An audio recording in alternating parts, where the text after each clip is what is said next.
Hello there, YouTube. Devin here again. How's everybody doing today? I hope fantastic. I'm doing quite well, even though I forgot today was Saturday, which is the day that I normally shoot and put out a video. So we're doing this a little bit later than I normally like to, so you'll see this at kind of a later hour than normal. Not that there really is any consistency to it at all anyways. But we'll start off because apparently I've been told to, if you want to attract more support and stuff like that, you should put it at the beginning of the video. Once again, I am not very technologically savvy when it comes to anything other than 100-year-old rifles. If you would like to contribute to the channel, please consider making a contribution through Patreon, which gets you access to the Discord and a bunch of other cool stuff, as long as you are a lifetime donation member. Otherwise, after when your thing expires, Discord will automatically boot you from the server. So if you want to be a part of that, you need to make sure you're doing a lifetime donation, or otherwise it will cut you.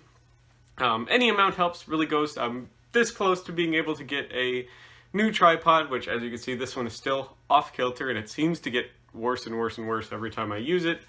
But if that's something you would like to do, or as little as $1 a month goes a long way, I will leave that into the link in the description. So a link to the Discord in the description.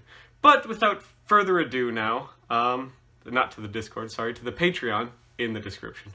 My bad, it's still pretty early. I slept in till like almost 3 o'clock this morning. So, but without further ado, we're going to get into one of my favorite helmets, actually. And, well, my favorite kind of series of helmets. I decided to rope two of them today together. And that would be on the British mk6 helmet.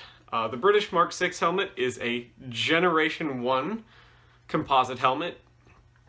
This happens to be the later example, and I'll explain to you the differences between the early and later examples here in the video. But as with most helmet stories, it doesn't start here. It starts a little before this, as to what did they use before they got this.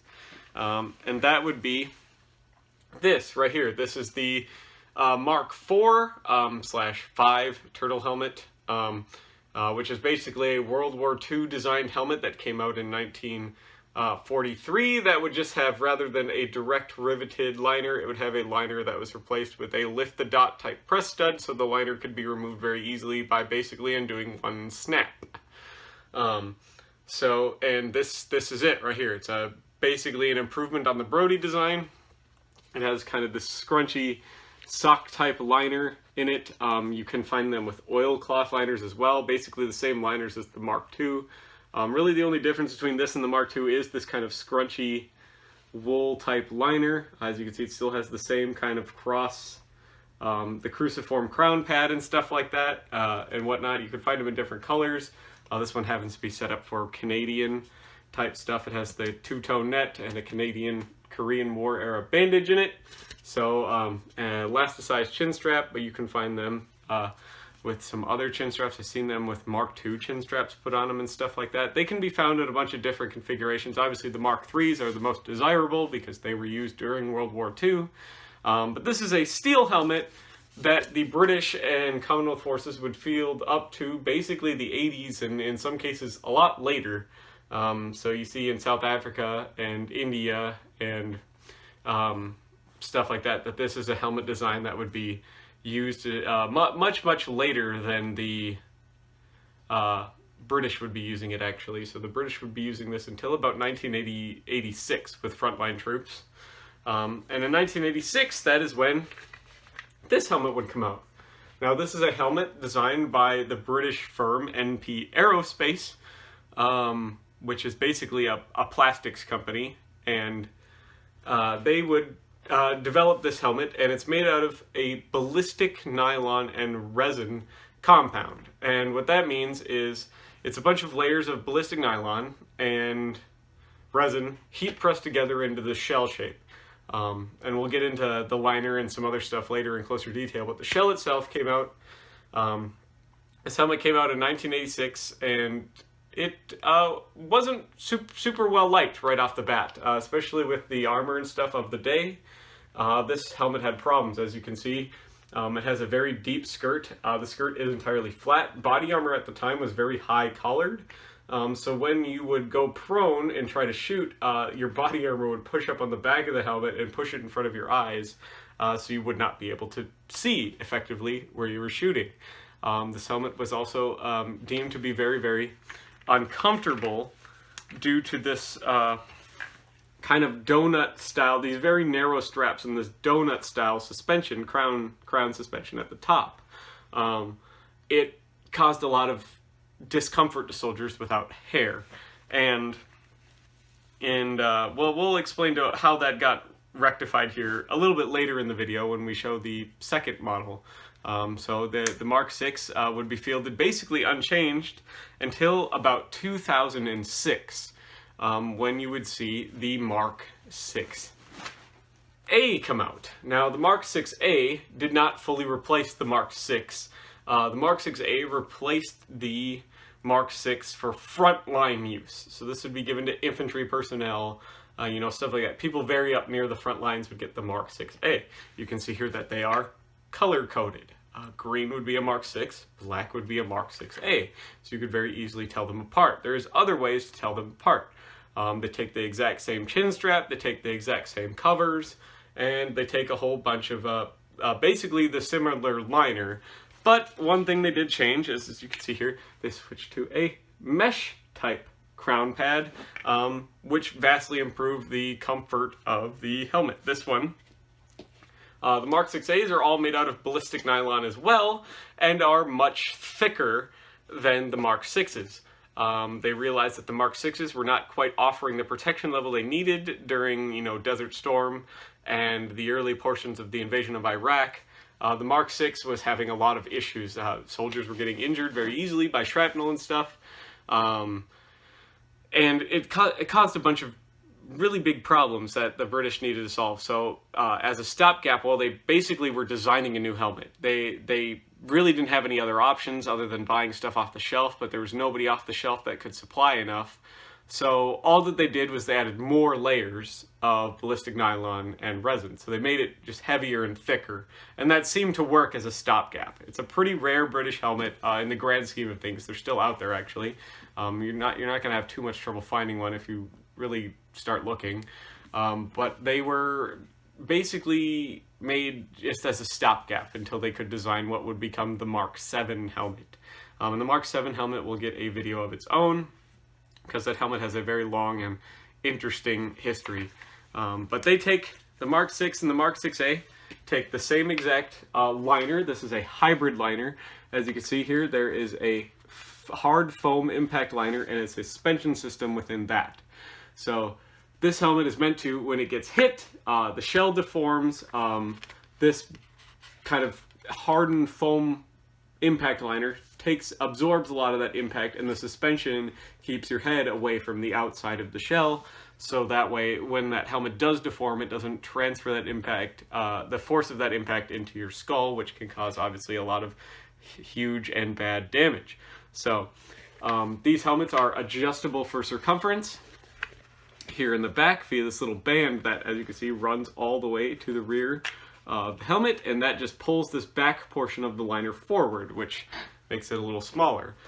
It did cause problems with these helmets because these helmets are incredibly wide and they have these kind of ears on them. So the helmets tended to be not very stable laterally, but they were vertically. So looking forward and backwards, your helmets would tend to be fine. But looking, tilting your head from side to side, the helmet tended to slide around your head a lot because the helmet is so wide, and it was all the adjustment was front to back rather than side to side. They would later come up with retro kits of little foam pads that you could put into these helmets with Velcro that just had adhesive on the back, that would put foam pads on the sides to help improve that lateral stability, but then the helmet tended to hold heat a lot more, which was giving soldiers heat stroke and stuff like that in certain scenarios. Not super bad cases, because in the end it's still your fault in the military if you get heat stroke.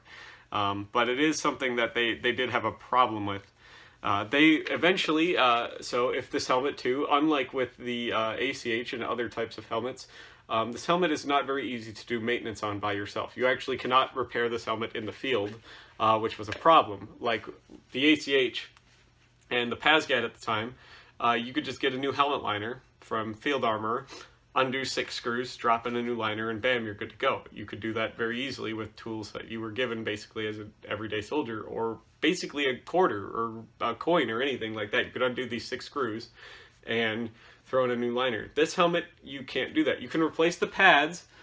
These leather pads are just held in place with Velcro that loops through holes in that ballistic foam liner, which I'll show you up close later. And those could be easily replaced. They are very comfortable. They're a very soft leather. They absorb sweat away from your head quite nice, I believe anyways. A lot of people don't like them though.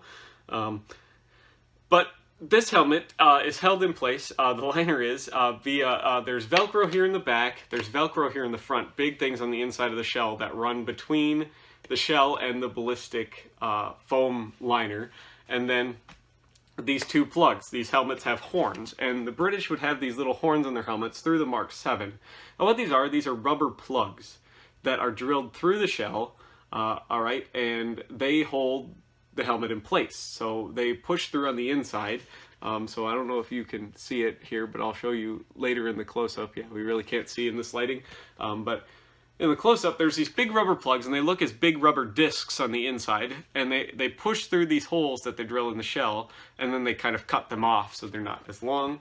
But that's how the liner is basically held in place. You cannot remove these as a... Well, you can remove them probably as a soldier in the field, but you can't really replace these rubber horns in the field. So your helmet would have to be sent back, and you'd have to be given a new one in order for your helmet to be replaced in order to be fielded, which was a huge problem. This helmet design also has problems because drilling holes, the more holes you have through the shell of a helmet, the weaker it is. It compromises the structural integrity of the helmet. So the rubber is not as strong as the ballistic nylon, and so if a bullet or a piece of shrapnel was able to hit by these little plugs, it would take the path of least resistance and go right through the plug and into your head, which was a huge problem. Now, the chances of that actually happening were deemed negligible, and the British really didn't care because they would still use this attachment method on 2 additional parts, on 2 additional helmet designs after this. But it still is something that can happen, and you should be aware of it. So, 2 versions of the Mark 6 do exist. There's the early pattern and the late pattern. This is the late pattern. The easiest way to tell the late pattern is the paint. The paint has this texturing to it to keep it from being shiny when it gets wet. It would be totally negated by the use of a cover. That would come later. The early ones would be a smooth finish and would be very shiny when they were wet. So like I said, in 2006, the Mark 6a comes out. The Mark 6a is black and continues to have this gritty paint to reduce shine. As you can see, it still has the plugs. It is the same exact shape as the Mark 6. The only difference is this is a little thicker and the crown pad is different. Other than that, it is the same exact helmet, takes the same exact liner. You could even put a Mark 6a crown pad into a Mark 6, and I've seen soldiers that have done that before, some examples of that, where you can do that. If you can get your hands on one of these crown pads, you can put them into a Mark 6 helmet. This helmet did increase in weight, which the soldiers really did not like, but it did improve in comfort, so it didn't really get felt as much, I guess. So, but as you can see, they are the same exact helmet. One is just thicker and heavier than the other with the same exact chin strap. Now, I'll show you how the chin strap and stuff works a little bit later. Accessories that came with this helmet is obviously they would make a DPM helmet cover. For this one's actually a much later one because it is a reversible helmet cover to the two-tone desert DPM, but normally they would have a woodland DPM cover with these elastic bungees on it for attaching foliage and stuff, and the desert one would be the same. It would be non-reversible though. They'd normally be kind of this white on the inside. And then they would issue, obviously, there would be blue United Nations type covers. There's a high visibility covers. There would later be MTP, which is the British versions of multicam covers for both of these helmets as well.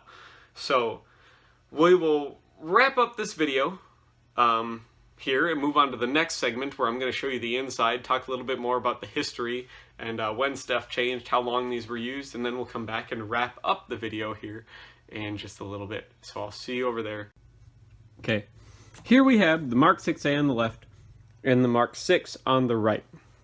Now you can get a better look at the liners here in the chin straps. Now as you can see, the chin straps do vary in color, but that's pretty normal actually. You can see how they all attach. They attach, there's their cotton webbing, and they have a nice leather chin cup, and they all attach the same way. There's a kind of metal D-ring, and you run the strap through there and snap it like that. It's a fairly secure method, but also if you need to get your helmet off very quickly, it's just a flick of your thumb and your helmet is off. So you can see how the liner is all attached here, and how there is some different and a kind of strange methods for how they change stuff, but a lot of similar types of things as well. So you can see that most of the hardware in this helmet, both of these helmets, is plastic. So there is plastic keepers that adjust the chin strap and stuff like that. This helmet, as you can see here, has rivets that hold in the adjustment liner over here. You can see the rivets, and that is adjusted via this little kind of slider buckle back here, and it all routes through there. They both are size medium, and they adjusted it to be screws on the mk6a, as you can see here. Chicago screws for the most part, so it's a kind of nut that goes all the way through, and then just a series of flathead screws on the outside rather than being rivets, which makes it a little bit easier to replace your straps and stuff in the field. So the mk6 chin strap is replaced with the same thing basically. It's a series of screws, but they went to the adjustment strap would be the same method as the chin strap on the mk6a. Now as you can see here on the mk6a and the mk6, they have a difference in crown pad. So this, much like the Pasget, was very uncomfortable for the soldiers because it cut into your head. These are very narrow straps and they're very thin, so they do not distribute weight very well. And then a lot of that weight is all focused into this narrow string that cuts into your head that has a knot in it that really, really sucks. So very quickly it would go to this, which is basically the same thing. It attaches to the same spots, but it's a big square nylon mesh crown pad now, which distributes the weight a lot better. It does not cut into your head. It still has the same breathability in various environments, which is good. It allows you to adjust it so you could wear winter gear underneath this helmet, just like with this one. But still in the summer provides a lot of good ventilation for air to flow through the helmet, which is going to help your helmet keep it from growing mold and all the other stuff, which is actually a very common problem that a lot of people have with their helmets. Once you get enough body fluids and sweat and stuff into your helmet, it tends to grow mold. That's why a lot of people who get a lot of surplus helmets realize that they absolutely reek, and that is because there's oftentimes mold in them. So the mk6 would come out in 2006. This would come out in 1986, so the mk6 would be fielded into the 2010s actually with rear line troops. The mk6a would eventually be fielded by frontline troops in 2006, and then progressively pushed back as it was replaced by the mk7, until eventually these helmets would all be gone basically by the late 2010s. These would pretty much be all gone by the late 2010s as well, and be basically supplemented by the mk7 and the Virtus helmet.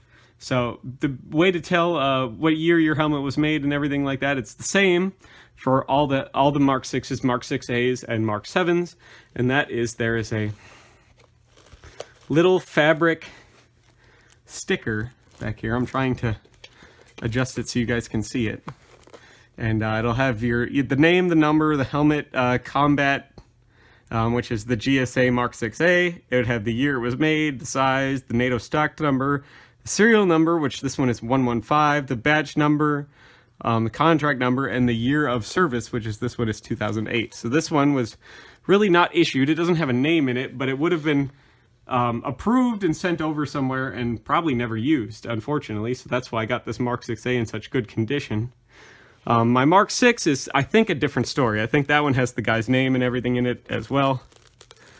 No, this one was made in year of service would be 88 on this one. So this one's a fairly early one and stuff like that. I'm sorry that's so hard to get, but that liner, that foam impact liner, is quite stiff. So, but hopefully you learned something about all these cool helmets and stuff like that, and you realize these are quickly becoming a little bit more scarce. So if you're interested as a helmet collector, now is the time to get one of these if you're interested in collecting British helmets at all. I'll tell you what, the one thing the British helmets have going for them is they're weird looking, so they're cool talking points. They're ugly as sin, unfortunately. They look absolutely hideous, and I'll show you what they look like here in the last part of the video. But they look absolutely hideous, and then, but they're really comfortable actually. I like these nice leather, soft leather pads that they have. The adjustability on them is very good.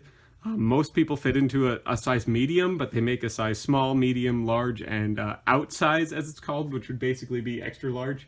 I fit into a medium British helmet, but I wear a large American helmet, so take that into factor if you're looking for the size that you need. There is sizing tables available these for on Google, so do not ask me what size you should get, because I'm not going to care. Google it, okay, because it's all information that's out there on Google and all that other good stuff. So hopefully you learned something from this, and we'll go over to the other camera angle now and wrap up the video. Alrighty, well, here we are, back again with the Mark 6. I'm going to show you now how they're both worn. This one doesn't have the cover on it, and I'll show you the Mark 6a, what it looks like with the cover on it.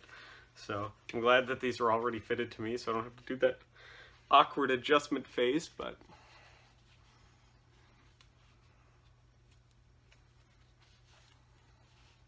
Now, a lot of people complain about the chin strap on this because the chin cup is too flat. As you can see, the bottom strap here doesn't really touch my chin, but that's used for two reasons. You can adjust it to be worn over your chin, like I do, or you see a lot of soldiers wear it underneath their chin as well. So that's why it's flatter, so it doesn't cut in if you like to wear it underneath your chin. So, but so here it is from the front. All right, here it is from the side. From the rear, and as you can see, if I look up, how close this helmet gets to there's maybe a ½ inch of space back there. So if you're wearing body armor, you can imagine how rough this would be if it hit your body armor and it would just slide forward like that and you wouldn't be able to see. It's a huge issue. So now I will throw on the Mark 6a with its cover and show you how it looks with its cover, and how you look like a giant like Toad from Mario, essentially. So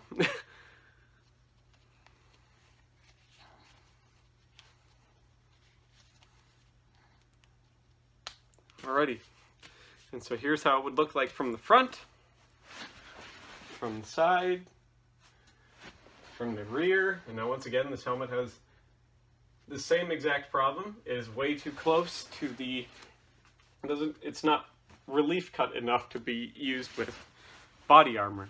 So, but I hope that you guys enjoyed this video. This is a look into some of my favorite helmets because they're so early, and so they do have their problems, all right, but they were also fielded for so long, compared to other helmet designs of this. Like, this is being fielded right into the point where the Americans are adopting the ECH.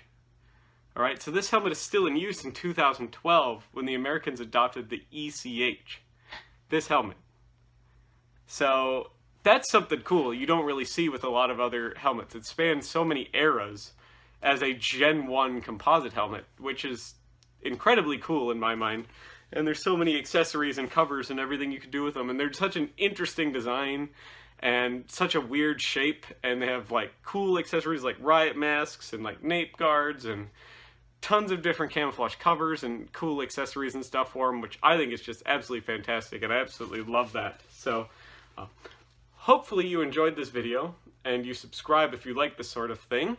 It means a lot to me if you like, comment, share the video, and all that other good stuff. It really helps me in the algorithms, which lately I've taken a very, very, very big hit in. So that means I'm losing a bunch of money.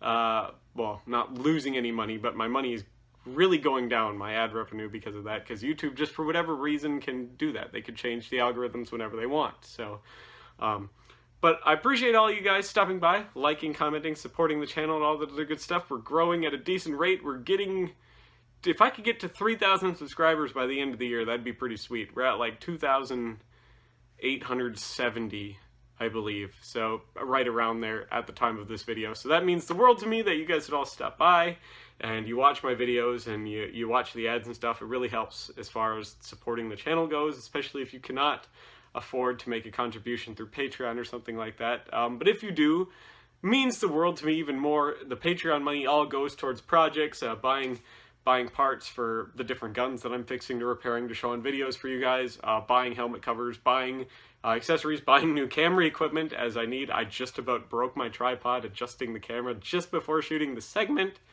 which would have really sucked because I would have had to wait to buy a new tripod then to keep shooting videos.